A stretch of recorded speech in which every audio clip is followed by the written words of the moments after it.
एक मुद्दा लगातार देश में लगातार चर्चाओं में है। जब समाजवादी पार्टी के एक सांसद ने संसद में राणा सांगा को लेकर एक विवादित बयान दे दिया, उसको लेकर पूरे देश में विरोध की आवाज़ें मुखर हुई हैं। समाजवादी पार्टी के सांसद ने जो कहा वो एक अलग विषय है, लेकिन ये जो विषय है इस पर हम इतिहास के दृष्टिकोण से जानने की कोशिश करेंगे। और आज मेरे साथ बातचीत करने के लिए डॉक्टर रीमा आहूजा मौजूद हैं। डॉक्टर रीमा आहूजा जो कि सुविख्यात इतिहासकार हैं, इतिहास पर अपनी पैनी नज़र रखती हैं।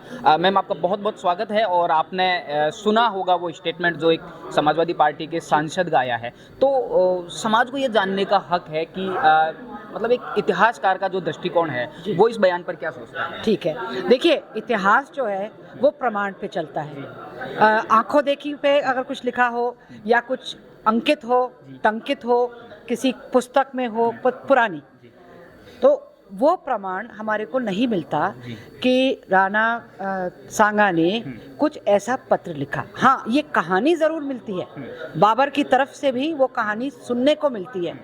उन्होंने क्या लिखा बाबरनामा में, मैं उस पर नहीं जा रही हूँ। अपने मेवाड़ की तरफ से कुछ ऐसा नहीं है, तो अगर वो नहीं है, अगर वो ऐसा पत्र लिखा गया था, तो ये तो है नहीं कि उस समय उन्होंने कबूतर के माध्यम से डायरेक्ट भेजा, किसी के माध्यम से गया होगा। उस समय समकालीन किसी ने इसके बारे में कुछ कहा, नहीं कहा, तो बाद में ये बात आई है। क्यों आई है?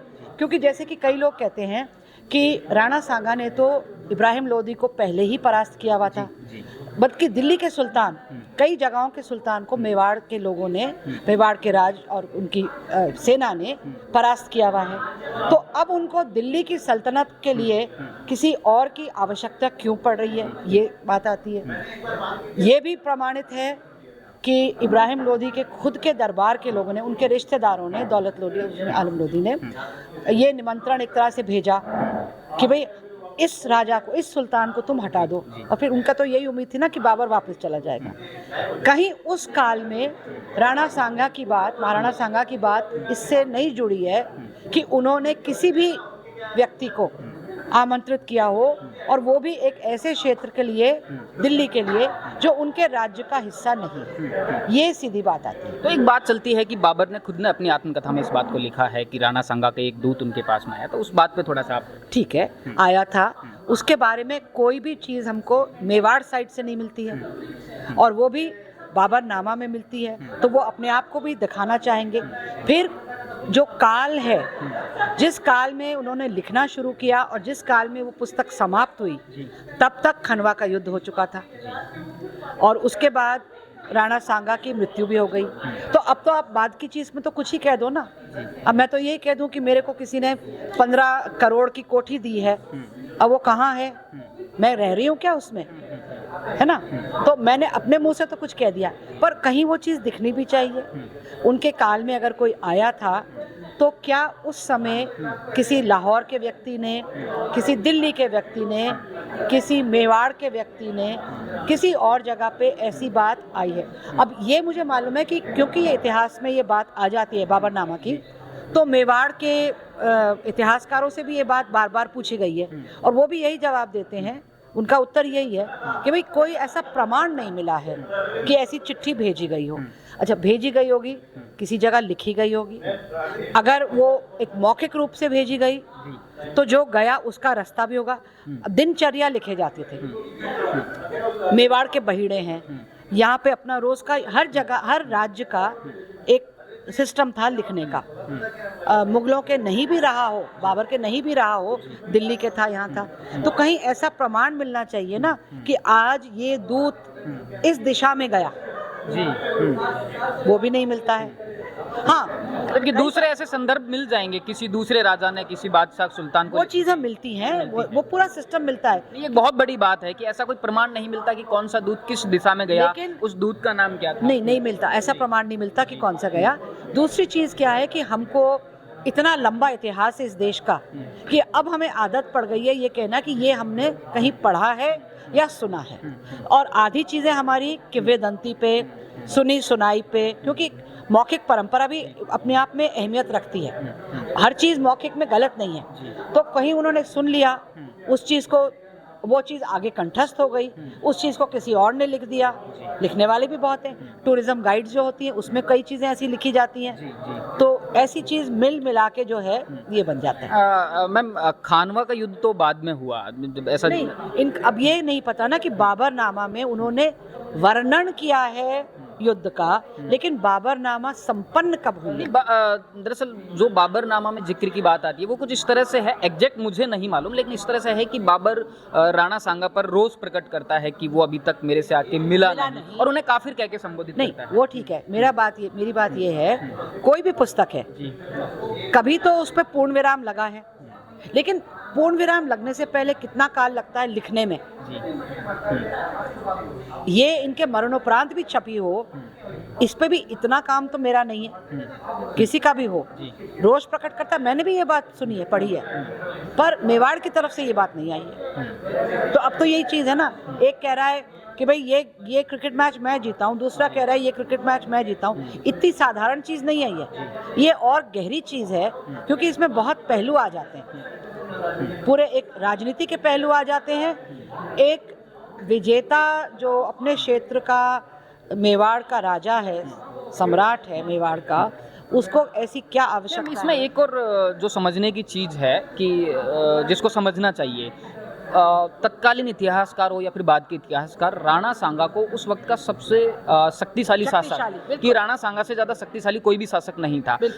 मुद्दा यहाँ पर यह है कि एक शक्तिशाली शासक, जबकि बाबर एक बहुत छोटे एरा में वहाँ पर रूल कर रहा था, तो सबसे बड़ी बात है कि एक इतना बड़ा शक्तिशाली शासक किसी अपने से छोटे राजा को क्यों आमंत्रित करेगा? नहीं, और आमंत्रित की बात देखिए क्या होता है, कई ऐसे पहलू होते हैं कूटनीति के, जिसमें कोई कहेगा ठीक है भाई आप हमारे, मैं यहाँ पे राणा सांगा का संदर्भ नहीं ले रही हूँ, मैं छोटी चीज़ का ही कह रही हूँ कि कई बार ऐसी चीज़ें होती हैं कि भाई कल अपने को फला चीज़ उस जगह जाना है, तो हम लोग एक साथ जा सकते हैं। इसका ये मतलब नहीं कि वो गहरे मित्र हैं। ये तो बहुत बड़ी चीज़ है ना, किसी को आमंत्रित करना कोई कारण है?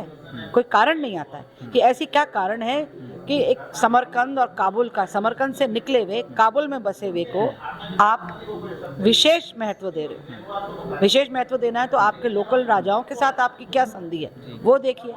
राणा सांगा ने कितने तो युद्ध जीते हैं, कितने, मतलब उनको क्या आवश्यकता है, ये बात आती है। देखिए, पत्र की बात को तो आप नकार दें, क्या ऐसा भी कोई संदर्भ है इतिहास में कि राणा सांगा का और बाबर का किसी भी तरह का कोई संवाद रहा हो, युद्ध से पहले, युद्ध के बाद, किसी भी तरह का कोई संवाद? देखिए, संवाद अगेन प्रमाण नहीं है जी, लेकिन खानवा अगर युद्ध है, युद्ध से पहले जरूर आपस में दूत भी गए होंगे, भेजे जाते हैं। भाई हर जना कहता, दोनों पक्ष ने कहा होगा भी तुम तो अपना देख रहे हो कि तुम हारोगे, जाओ, तुम आक्रांता हो, या दूसरे को कह रहे होंगे भाई तुम जिस मैदान पे आए हो वहाँ हम जीतेंगे। उससे अपन कुछ मना नहीं कर सकते कि ऐसी चीज़ हुई हो, लेकिन क्या वो इतनी महत्वपूर्ण है? क्या अच्छा निमंत्रण ऐन युद्ध में तो दिया नहीं उन्होंने, वो व्यक्ति तो पहले ही आ चुका है, तो क्या उसको ये निमंत्रण काबुल में दिया गया?